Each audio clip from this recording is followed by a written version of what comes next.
বিবাহের ক্ষেত্রে মেয়ে যদি ছেলের থেকে বড় হয় তাকে বিবাহ করা যাবে? এরপরের প্রশ্ন হলো, এখনকার সমাজে মৃত ব্যক্তি মারা গেলে 4 দিনে 40 দিন পর তার ওয়ারিসরা খানার আয়োজন করাটা বাধ্যতামূলক করে নিলে টাকা না থাকলেও ধার করে করতে হয়, এটা কি জায়েজ আছে কিনা? ভাই, এই মাসআলার উত্তর সবচেয়ে বেশি দিতে হয়। আমাদের সমাজে অনেক পুরুষকে দেখি তারা স্ত্রীর সাথে ঝগড়া হলে মাথা গরম অবস্থায় 3-4 তালাক দিয়ে দেয়, পরে দেখি তারা আবার সংসারও করে, আবার বলে রাগের মাথায় তালাক দিলে তালাক হয় না। সঠিক কোনটা? অনেকে বলে দাড়ি রাখতে হলে তার স্ত্রীর অনুমতি লাগে, অনুমতি না নিলে অনেকে দাড়ি রাখে না, এটা কি সঠিক? 13 বছর 5 মাস বয়সের একমাত্র পুত্র সন্তান সোনাগাজীতে গাড়ি চাপা মৃত্যুবরণ করেছে। মৃত সন্তানের মৃত্যু কি শহীদ মৃত্যু হবে? অনেক মহিলারা বলে সকালে ঘর ঝাড়ু দেওয়া ছাড়া ও রাত্রে ঘর থেকে কাউকে কিছু দেওয়া যাবে না। ওষুধ খাওয়ার সময় বিসমিল্লাহ বলা যাবে কিনা? অনেকে বলে বিসমিল্লাহ বললে রোগে বরকত হয়ে যাবে, এটা কি সঠিক? এরপরে প্রশ্ন হলো, মাহরামের সামনে শরীরের কতটুকু অংশ মুক্ত রাখা যাবে? কারোর সাথে স্ত্রীর কথা ধরে মাতা পিতা ভাই বোনের সাথে সম্পর্ক ছিন্ন করা যাবে কিনা? কি বলেন, যাবে? অনেক লোক বাহিরে চলাফেরা কাজকর্ম সব স্বাভাবিক করতেছে, কিন্তু মসজিদে চেয়ার নিয়ে নামাজ পড়া কতটুকু সঠিক? এই প্রশ্ন উত্তর বিভিন্ন জায়গায় দিয়েছি আমরা। অনেক মানুষ আছে টাকা হাওলাত দিতে চায় না, কিন্তু সুদে লাগায়, সুদের গুনাহ আযাব সম্পর্কে বলেন। আবার কেউ আছে হাওলাত নিলে ওই টাকা আর সহজে দিতে চায় না। খুব গুরুত্বপূর্ণ প্রশ্ন। ঘরের কোনো পিলারে স্বর্ণ অথবা রূপা দেওয়া লাগে, না হয় ঘরের অমঙ্গল হয়, এটা সম্পূর্ণ শিরকপূর্ণ বিশ্বাস। আমাদের সমাজে প্রায় অনুষ্ঠানে দেখি মানুষকে দাওয়াত দিয়ে তারা টেবিল নিয়ে বসে থাকে, পরে 500, 1000, 2000 দেওয়া লাগে। অনেক মানুষ টাকার কারণে দাওয়াতে যেতে পারে না, তা কি জায়েজ আছে? প্রথম প্রশ্ন, কোনো মানুষকে খুন করলো, তাহলে কি তার হায়াত এতটুকু ছিল, নাকি খুন না করলে সে আরো বাঁচত? আর যদি তার মৃত্যু কি যে খুন করলো তার হাতে লেখা ছিল? কেউ খুন হলো, এই ব্যক্তি যদি খুনের শিকার না হতো তাহলে সে কি আরো কিছুদিন বাঁচত কিনা? এই প্রশ্নের উত্তরে ইমাম ইবনে তাইমিয়া রাহিমাহুল্লাহ একটা হাদিস উল্লেখ করেছেন, খুব চমৎকার। সে হাদিসটি পেশ করতে চাই। মানুষের তাকদীর, মানুষের হায়াত, রিজিক, এই বিষয়গুলো 2 প্রকার। একটা আছে চূড়ান্ত, একটা আছে অচূড়ান্ত। চূড়ান্ত যেটা, এই চূড়ান্ত হায়াতটার মানে হলো মানুষ টোটাল এই পরিমাণ হায়াত সে পাবে। আরেকটা হলো অচূড়ান্ত, অর্থাৎ শর্ত সাপেক্ষ। এই কাজটা করলে তার এতদূর হায়াত হবে, এটা না করলে এতদূর হবে, এটা হলো অচূড়ান্ত। কোনো মানুষ যদি কারোর হাতে খুন হয়, মারা যায়, এই লোকটা তার হায়াত এতটুকুই ছিল যে খুন হয়ে গেছে, নাকি আরো কিছুদিন ছিল, খুন করে বেচারাকে হায়াতটা কমায় দিছে? এর উত্তর হলো তার হায়াত অতদিনই ছিল, তার হায়াত অতদিনই ছিল। এখন প্রশ্ন হবে, তাহলে খুনির দোষটা কি? তার হায়াত শেষ হয়ে গেছে, তার দুনিয়া থেকে যাইতে সে আরো সহযোগিতা না করলো, টাইম তো শেষ, তার তো যাইতেই হবে। তাহলে তারে খুন করে তার টাইম অনুযায়ী যাওয়ার পথটা সুগম করে দিছে, এমন কি দোষ করছে সে? ব্যাপারটা এরকম হয় না? দীর্ঘ আলোচনা করার সুযোগ নাই, শুধু এটুকু বলি, খুনিকে আল্লাহ রাব্বুল আলামিন শাস্তি দিবেন এই জন্য যে তার হায়াত শেষ না শুরু, এটা নিয়ে তো তোমার দায়িত্ব নেই। তোমার কোনো দায়িত্ব, তোমার তো আল্লাহ মালাকুল মউত বানাইছে। তুমি অন্য মানুষের হক রক্ষা করবে, কারোর জীবন যেন বিপন্ন না হয় সেই জন্য দায়িত্বশীল থাকবে। তুমি সেটা করো নাই, তোমার নিজের রাগের মাথায় হোক, ক্ষোভের মাথায় হোক, যেভাবে হোক, পাপের পথ, নিষিদ্ধ পথ তুমি গিয়েছ, সেজন্য তোমার শাস্তি হবে। আর ওই ব্যক্তির যে মৃত্যু হয়েছে, সেই মৃত্যুটা সময় মতো হয়েছে কিনা, আর সে বাঁচত কিনা, এ বিষয়ে বলতে গিয়ে একটা হাদিস বলছিলাম। ইবনে তাইমিয়া রাহিমাহুল্লাহ হাদিসটি উল্লেখ করেছেন যে মানুষের তাকদীরকে আল্লাহ রাব্বুল আলামিন 2 প্রকারে রেখেছেন, একটা মুবরাম, গায়রে মুবরাম, আর একটা চূড়ান্ত, একটা অচূড়ান্ত। একটা ধরুন, ফর এক্সাম্পল, একজন মানুষের হায়াত হবে 60 বছর চূড়ান্ত, এইটুক সে পাবেই। আর এরপরে এডিশনাল আরো 10 বছর আল্লাহ তাআলা, কারোর জন্য 10, কারোর বছর 12, কারোর জন্য কোনো মেয়াদে আল্লাহ তাআলা এডিশনাল হায়াত রেখেছেন। এই এডিশনাল হায়াতটা বান্দার বিভিন্ন কাজের উপর নির্ভরশীল রেখেছেন। এর অসুখ হবে, অসুখ হওয়ার পরে সে যদি গাড়ি এনে যদি ডাক্তারের কাছে টাইম মতো নিতে পারে হাসপাতালে, তাহলে সে আরো এত বছর বাঁচবে। যদি না পারে, এর মধ্যে শেষ, এই বিপদটা আসবে। যদি হয় তাহলে সেক্ষেত্রে সে এখনই শেষ হবে, যদি না হয় সে এতদিন বাঁচবে। এখন এই যে অচূড়ান্ত হায়াতটা, তাকদীরের যে লেখক ফেরেশতা, তারাও কিন্তু জানে শুধু চূড়ান্তটা, কত বছর কে পাবে আল্লাহ তাদেরকে এতটুকু জানায় দেয়। অচূড়ান্ত যেটা ওইটা আল্লাহ ছাড়া এমনকি তাকদীরের লেখক ফেরেশতাও পর্যন্ত জানে না। কিন্তু এই যে চূড়ান্ত অচূড়ান্ত বলছি ওইটা আমাদের দৃষ্টিকোণ থেকে, আমাদের দিক থেকে, এই দিক থেকে যখন তাকাবেন, আল্লাহ রাব্বুল আলামিনের কাছে অচূড়ান্ত বলতে কোনো কিছু, বান্দার যোগ বিয়োগ করে প্লাস মাইনাস করে কি হবে না হবে, গায়ে টাইম মতো আসবে কিনা, ডাক্তার টাইম মতো আসবে কিনা, এই লোক খুন করবে কিনা, খুন করতে গিয়ে খুন হয়ে যাবে কিনা নাকি বেঁচে যাবে, কি হবে, কোথায় গিয়ে দাঁড়াবে, তার টোটাল ফিগার কি দাঁড়াবে, তার সব কিছু আল্লাহ তাআলার কাছে জানা আছে।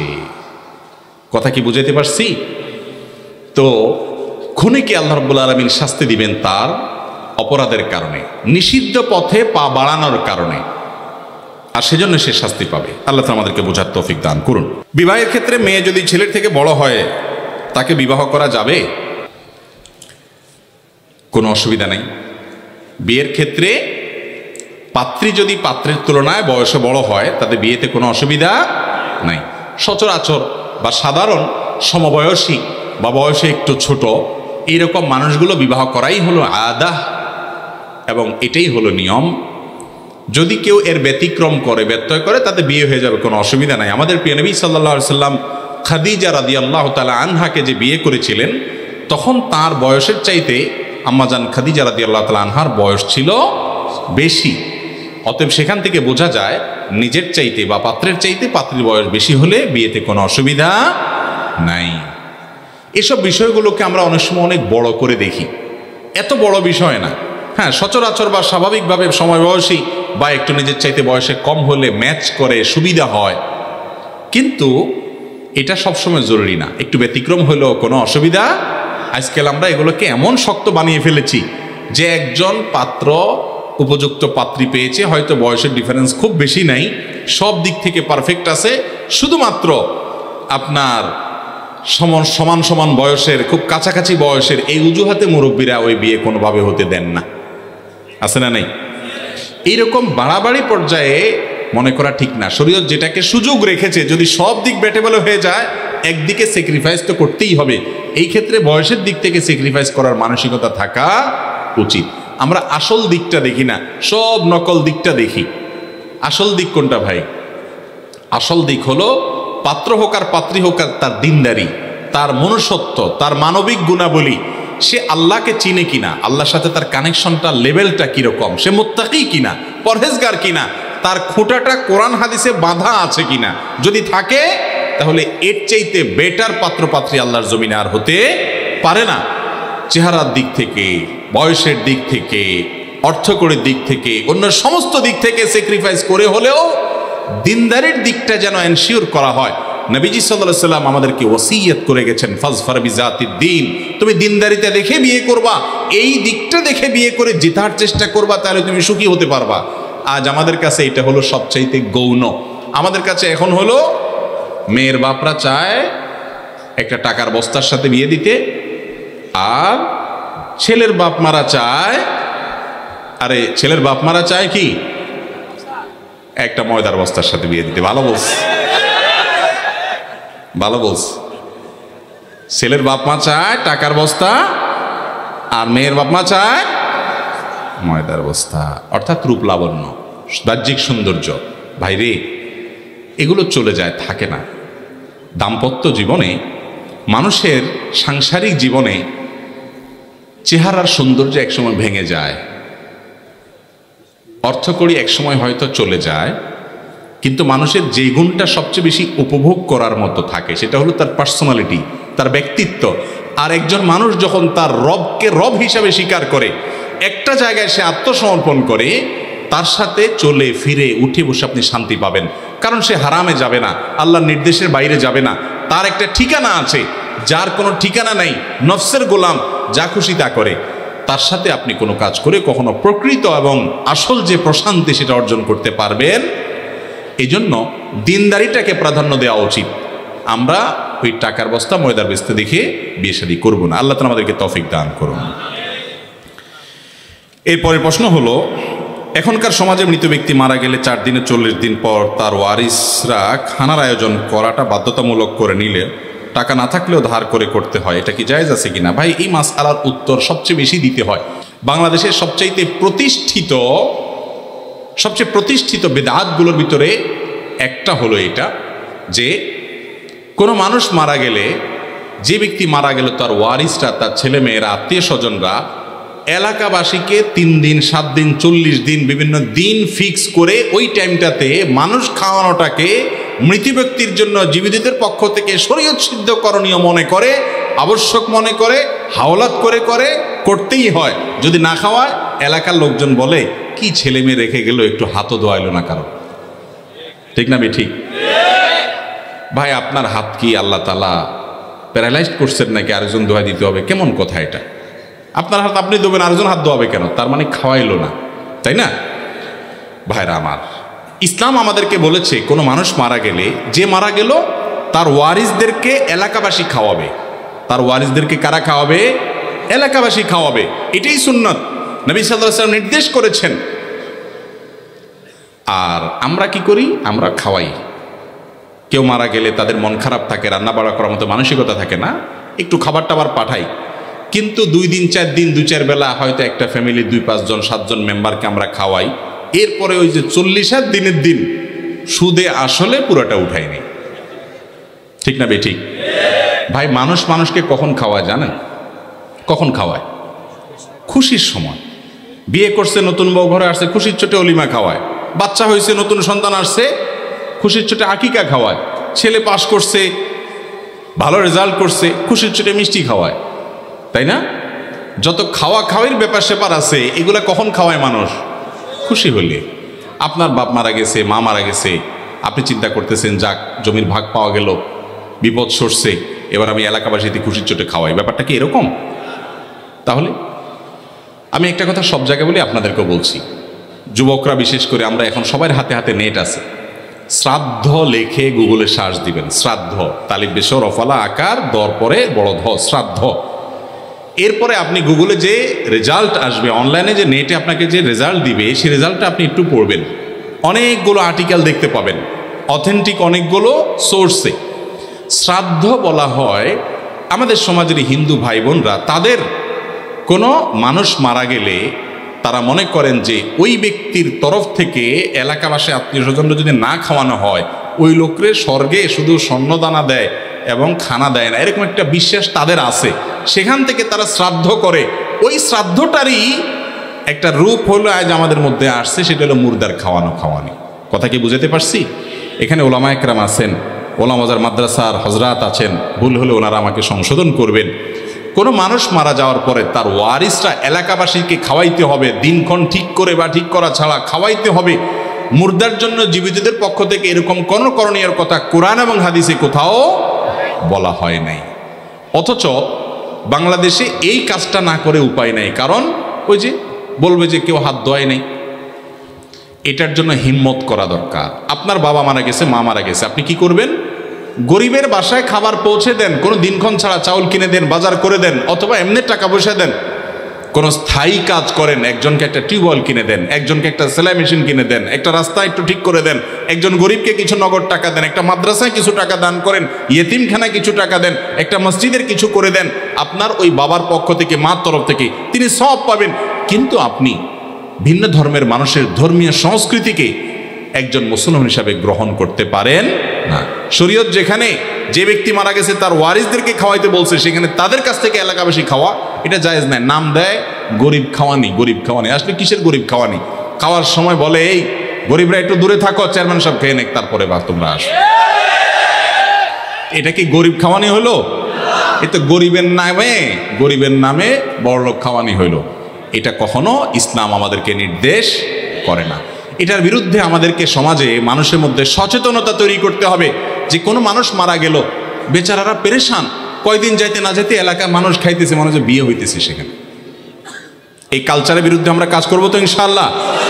মানুষকে বুঝাইতে হবে যে এ ধরনের কোনো আনুষ্ঠানিকতা নয়। মুর্দার তরফ থেকে দান করবা, সাদাকা করবা, কোনো দিন নাই, ক্ষণ নাই, পরিমাণ নাই, যার যতটুকু তৌফিকে কুলায় এটা সাধারণ সারা বছরই করবা, এটার জন্য কোনো টাইম লিমিটও নাই। আল্লাহ তাআলা আমাদেরকে বোঝার তৌফিক দান করুন। কোরআন এবং হাদিস অনুযায়ী না চলে মন গড়া কোনো ইবাদত করলে সবের পরিবর্তে আরো কি হতে পারে? গুনাহ হতে পারে। এরপরে প্রশ্ন হলো, বিবাহের ক্ষেত্রে গায়ে হলুদ করা জায়েজ আছে কিনা? যদি জায়েজ হয় কিভাবে করতে হবে? ভাই, আপনার বিয়েতে আপনি গায়ে কি হলুদ দিবেন না মরিচ দিবেন এটা আপনার ব্যাপার, কিন্তু মনে রাখবেন গায়ে হলুদ নিয়ে আমাদের একটা বক্তব্য আছে এবং এটা নিয়েও আপনি অনলাইনে সার্চ দিলে দেখতে পাবেন। কলকাতার আনন্দবাজার এবং আরও বেশ কয়েকটা আপনার অথেন্টিক সোর্সে বেশ কয়েকটা আর্টিকেল আমি পড়েছি। গায়ে হলুদের এই যে কালচার আমাদের দেশে হয়, সবাই করেন কম বেশ, বিয়ে করবেন আর গায়ে একটু হলুদ মাখবেন না, এটা তো হয় না। মাখছেন হয়তো, অনেকে মাখছেন, অনেকে মাখবেন। এটার পেছনে একটা বিশ্বাস কাজ করে যে নবদম্পতির তাদের দাম্পত্য জীবন সুখকর হয় শুধু হলুদ না, দুবলা এটা সেটা অনেক কিছু দিয়া বিশেষ কিছু কাজ করলে, মাখামাখি করলে, কোনো প্রক্রিয়ায় আপনার এই গায়ে হলুদ ইত্যাদি করলে তাতে নাকি নবদম্পতির সুখ হয়। এটা কোনো মুসলমানের বিশ্বাস? মুসলমানের বিশ্বাস না। মুসলমানের সুখ এবং শান্তির মালিক কে? আল্লাহ। গায়ে হলুদের নাম দিয়া ওই অনুষ্ঠানে বেপরদিগি করে, মিউজিকের ছড়াছড়ি করে, হারামের ভিতরে হাবুডুবু খেয়ে আপনি যদি বিয়ে করেন, ওই বিয়েতে দাম্পত্য জীবনে সুখ করতে হবে, ওখানে আল্লাহর গজব তো এমনিই নাজিল হবে। কিন্তু আজ ঠিক বলতেছেন যুবক, আপনি কি পারবেন হলুদ মুক্ত এই অনাচার মুক্ত বিয়ে করতে? সে হিম্মত আছে? তাই বলে মা বাবার সাথে, মুরব্বীদের সাথে বেয়াদবি করার দরকার নাই। সুন্দর করে বুঝায় বলবেন যে বাবারে, আমার গাত হলুদ মরিচ যা মাখা লাগে আমি নিজে মাখবো, বা পুরুষরা পুরুষদের মাখবে, মহিলারা মাখবে। যদি এটাতে বিউটিফিকেশনে কিছু থাকে, যে দেখলে সুন্দর হয়, শরীরটা সুন্দর হয় বা ত্বকটা ভালো হয় বিয়ে উপলক্ষে, ঠিক আছে করলো। এই উদ্দেশ্যে যদি হয় তাহলে সেক্ষেত্রে ওই যে শরীয়তের সীমানা লঙ্ঘন যেন না হয় সেদিকটা করতে হবে। কিন্তু যেটা হয় গায়ে হলুদের নামে, ভাই কি হয় বলেন? ছেলেদেরকে মেয়েদের অনুষ্ঠানে ছেলে মেয়ের মাখামাখি এবং হারাম মিউজিকের ছড়াছড়ি এবং অজস্র অপকর্মের ছড়াছড়ি, এগুলোর মাধ্যমে দাম্পত্য জীবনের সুখ হয় না, অসুখ হয়, আরো অশান্তি হয়। আল্লাহ তাআলা আমাদেরকে বুঝার তৌফিক দান করুন। অনেকে আবার বলে, এখানে একটা হাদিস নিয়ে আসে, একজন সাহাবী বিয়ে করে আসার পর নবী সাল্লাল্লাহু আলাইহি ওয়াসাল্লাম বলেছেন, আরে তোমার গায়ে কালার দেখা যাচ্ছে, বিয়ে করছো নাকি? বলে হ্যাঁ রাসূলুল্লাহ, বিয়ে করছি। তো এইটা দিয়ে আমাকে অনেকে বলে যে তাহলে বোঝা গেছে বিয়ের সময় গায়ে কালার লাগানো জায়েজ আছে, হলুদে কালার আছে, অতএব সেটা জায়েজ আছে। তো আমি তো বলছি ভাই, কালার হিসাবে যদি আপনি লাগান, হলুদ কেন লাগাবেন? টকটকে লাল মরিচ লাগান, সমস্যা কি? এটা তো আপনার ব্যাপার। কিন্তু এটার ইতিহাস যখন আমরা ঘাঁটি, তখন তো সেখান থেকে ভিন্ন কিছু বলে। মুসলমানের সন্তান তো সেটা করতে পারে না। দুইটা জায়গাতে মানুষ ইসলামকে টানে। আমাদের দেশে মুসলমান দুই কিসিমের। কয় কিসিমের মুসলমান? এটা আব্দুল্লাহ জাহাঙ্গীর রহমানুল্লাহর বক্তব্য। স্যার বলতেন মুসলমান দুই প্রকার আমাদের দেশে, এক হলো সেকুলার মুসলমান, আরেকটা হলো রেগুলার মুসলমান। একটা হলো সেকুলার মুসলমান, আরেকটা হলো রেগুলার মুসলমান। রেগুলার মুসলমান মানে কি? ইন্না সালাতি ওয়া নুসুকি ওয়া মাহইয়ায়া ওয়া মামাতি লিল্লাহি রাব্বিল আলামিন। আমার সালাত, আমার হজ, কুরবানি, আমার উপার্জন, আমার ব্যয়, আমার জীবন মরণ, আমার সব কিছু আল্লাহর জন্য সমর্পণ করলাম। আল্লাহ যা বলবেন তা, আমার গোটা জীবন তার কাছে সমর্পণ করি। চেয়ার দাও আপা, বলেন কি খেদমত করতে পারি, আপা কি লাগবে, খুব সুন্দর সুন্দর। একই টাইমে যদি বউ ফোন দেয়, তুমি এত ক্যাস করো কেন? তোমার কোনো কাজ কাম নাই বাড়িতে? কি বলবা যদি বলো, ঠিক না বেঠিক? অথচ আমাদের সবচেয়ে সুন্দর ব্যবহারটা পাওয়ার কথা আমাদের স্বামী এবং স্ত্রী, জীবন সঙ্গী, ঠিক না বেঠিক? সেই জায়গায় কর্কশ, বাইরে এসে মানুষের সাথে ভদ্র সাজি আমরা, এটা উচিত না। তো কোরআন তেলাওয়াত যদি মহিলাদের কোমল কণ্ঠে আপনার করা হয়, এবং কোমল কণ্ঠে করতেই হবে, ইসলামের সঙ্গীত গাওয়া হয়, সেটা যদি অন্য পুরুষরা শুনে, ইসলামের শরীয়তের দৃষ্টিকোণ থেকে সেটা জায়েজ হওয়ার কোনো কারণ থাকতে, একেবারে ছোট বাচ্চা মেয়ে হলো ভিন্ন কথা, ফিতনার আশঙ্কা নেই সেটা ভিন্ন কথা, কিন্তু অ্যাডাল্টের জন্য এটা কি নেয়? জায়েজ। কিছু নেক্সুরে তো ধোকা আছে, শয়তান নেক্সুরে তো ধোকা দেয়। কোরআন তেলাওয়াত শুনতেছি মাশাআল্লাহ, অসুবিধা কি? হ্যাঁ, এটা হলো নেক্সুরে তো ধোকা। কোরআন তেলাওয়াত শুনতেছি, কিন্তু মহিলার কণ্ঠে পুরুষ শুনতেছেন। আপনি কোরআন তেলাওয়াত শুনতে শুনতে কত জগতে চলে যাবেন, কত চিন্তার ভিতরে ঢুকে যাবেন, আপনি নিজেও টের পাবেন না। ইসলাম আগে থেকে বাদ দিতে বলেছে।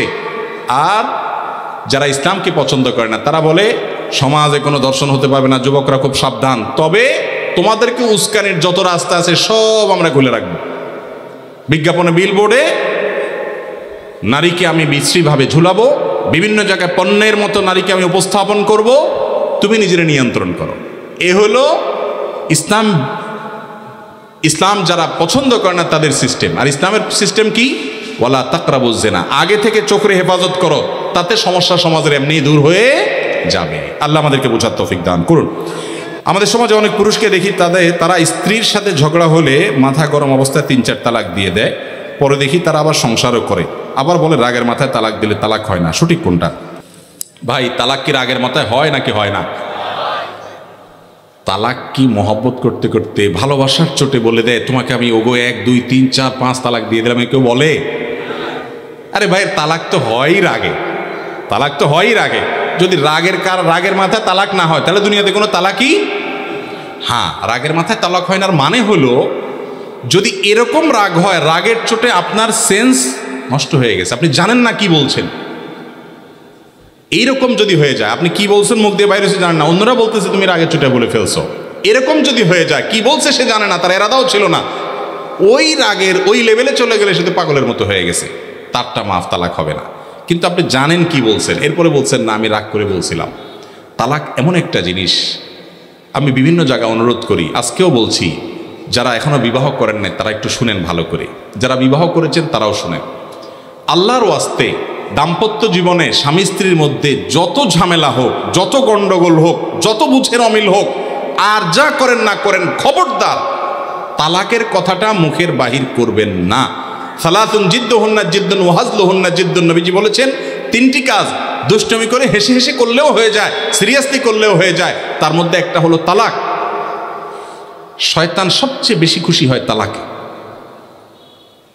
তালাক এটা যদি আপনি একবার মুখে দিয়ে ফেলেন, এরপরে যদি দুনিয়ার সমস্ত আলেমদের কাছে ঘুরে বেড়ান, তালাক হয়ে যাওয়ার মতো যদি একবার বলে ফেলেন, এরপরে বলেন হুজুর আমি সরি, তালাকটা এটা হয় না, এটাকে বাতিল ঘোষণা দেন, দুনিয়ার সমস্ত হুজুর মিলেও বাতিল ঘোষণা দিতে পারবে? আমার জীবনে কত তালাকের মাসআলা দিতে গিয়ে যে চোখের পানি এসেছে সেটা বলার মতো না। অনেক দেখেছি যুবক, কি সুন্দর যুবক, জুমার পরে দাঁড়িয়ে আছে হুজুর মাসআলার জন্য, অনেক কষ্টে আসছে সাক্ষাৎ করতে। বিস্তারিত শোনার পরে বললাম ভাই তালাক তো যেই পরিমাণ দিছেন সারা জীবনে, তাতে সম্পর্ক বহুত আগেই শেষ, আর ঘর করতে পারবেন না। তখন চোখ দিয়ে পানি ছেড়ে দেয় যুবক, ছল ছল করে, হুজুর কোনো উপায় নাই? না ভাই কোনো উপায় নেই। হুজুর আমি তো লজ্জিত, তওবা করছি। ভাই তওবা করে লাভ নেই, আপনি একটা ছুরি নিয়ে আমার বুকে মেরে দিলেন, আমার প্রাণ বের হয়ে গেল। এরপরে আপনি যদি জিহ্বা কামড় দিয়ে বলেন ও সরি আমার তো ভুল হয়ে গেছে, আমি কি জীবিত হব? তালাকটা এরকম। করজোড় করে বলি আপনাদেরকে, আল্লাহর ওয়াস্তে স্বামী স্ত্রী ঝগড়া হোক, গন্ডগোল হোক, পারলে 2টা ধাক্কা দেন, অন্য আর 2-4টা কিছু করেন, সীমা লঙ্ঘন করেন না, জুলুম করেন না। মানে রাগের মুহূর্তে একটা ধাক্কা দেন, অন্য একটা বকা দেন, বৈধ বকা দেন, খবরদার তালাকের কথা বলিয়েন না ভাই। এটা যদি আপনি বলে ফেলেন, ঠেকানোর কোনো ক্ষমতা নেই, হয়ে যাবে। এটা রাগের মাথায় মানুষ তালাক দেয় ঠিক আছে, কিন্তু এইভাবে না। আপনি যদি দেখেন যে আপনার এই মহিলার সাথে ঘর করা যাচ্ছে না, আপনার স্বামীর সাথে চলছে না, কোনোভাবে বনিবনা হচ্ছে না, আপনার তখন সিদ্ধান্ত কি জানেন? ইসলাম তালাককে কত সুন্দর সিস্টেমের মধ্যে আনছে। আল্লাহ বলেছেন তোমার বনিবনা হচ্ছে না, নাম্বার 1, স্টেপ নাম্বার 1, প্রথম কাজ কি? তুমি তাকে বুঝাও, দেখো এরকম করো, এরকম করিও না, এরকম বলিও না, এই টাইম এটা বলিও না। প্রথম বুঝাও, বুঝে কাজ হচ্ছে না, শাসনে চলে যাও। কি শাসনে যাবা? তোমরা বিছানা পৃথক করো, ওয়াহজুরুহুন্না ফিল মাদাজা, রাগ করে বাসার বাইরে চলে যাও, অন্য বাসায় শুয়ে থাকো, অন্য রুমে শুয়ে থাকো, তার সাথে অভিমান করো, দেখো সে সংশোধন হয় কিনা, তোমার দুঃখটা বুঝে কিনা। তাতেও যদি কাজ না হয় তাহলে ফাবাহাসু হাকামাম মিন আহলিহি ওয়া হাকামাম মিন আহলিহা। তালাক দেওয়ার আগে স্টেপ নম্বর 3, উভয় পরিবারের মুরব্বীদেরকে জানাও যে মুরব্বীরা আমরা দুজনে বহু চেষ্টা করছি, কোনো সমাধানে আসছি না, আমাদের মধ্যে বনিবনা হচ্ছে না, আপনারা একটু বসেন। তাদেরকে দিয়ে বুদ্ধিমান মাথাওয়ালা কিছু মুরব্বীকে দিয়ে একটু বসে মীমাংসা করার চেষ্টা করেন। তাতে যদি হয় আলহামদুলিল্লাহ, তাতেও যদি না হয় স্টেপ নাম্বার 4 নম্বরের স্টেপে গিয়ে যদি মনে হয় না তালাক ছাড়ার উপায় নাই, এভাবে থাকতে গেলে অশান্তি বাড়তে বাড়তে খুনাখুনি হতে পারে, বিপদ হতে পারে, তাহলে এবার একজন দক্ষ আলেমের কাছে যান, একজন দক্ষ মুফতির কাছে যান, দারুল ইফতায় যান, একজন ভালো বিশেষজ্ঞর কাছে যান, যে বলেন ভাই এই হলো অবস্থা, আমি এখন তালাক ছাড়ার বিকল্প নাই, সিদ্ধান্ত নিয়েছি তালাক নিতে হবে। মুরব্বীরাও বলছেন ঠিক আছে আলাদা হওয়া ভালো, কিভাবে দেব আপনি বলেন। এবার উনি বলবেন এইভাবে দেন, এই ভাষায় দেন, ওই ভাষায় ওই পদ্ধতিতে দিবেন। এরপরে ছুটাছুটি ছাড়াছাড়ি হয়ে গেল, 2 বছর 5 বছর 10 বছর পরেও আবার কখনো আপনার ভিতরে অনুশোচনা হয়েছে, না রে লোকটা ভালো ছিল, হয়তো 2-4টা জিনিস খারাপ ছিল, আমরা একসাথে থাকতে পারলে ভালো হইতো, এর চেয়ে ভালো তো আর পেলাম না, বরং ফিরে গেলে ভালো হইতো। আবার যদি ফিরে আসতে চান, সে ফিরে আসার রাস্তা থাকবে। কথা কি বুঝতে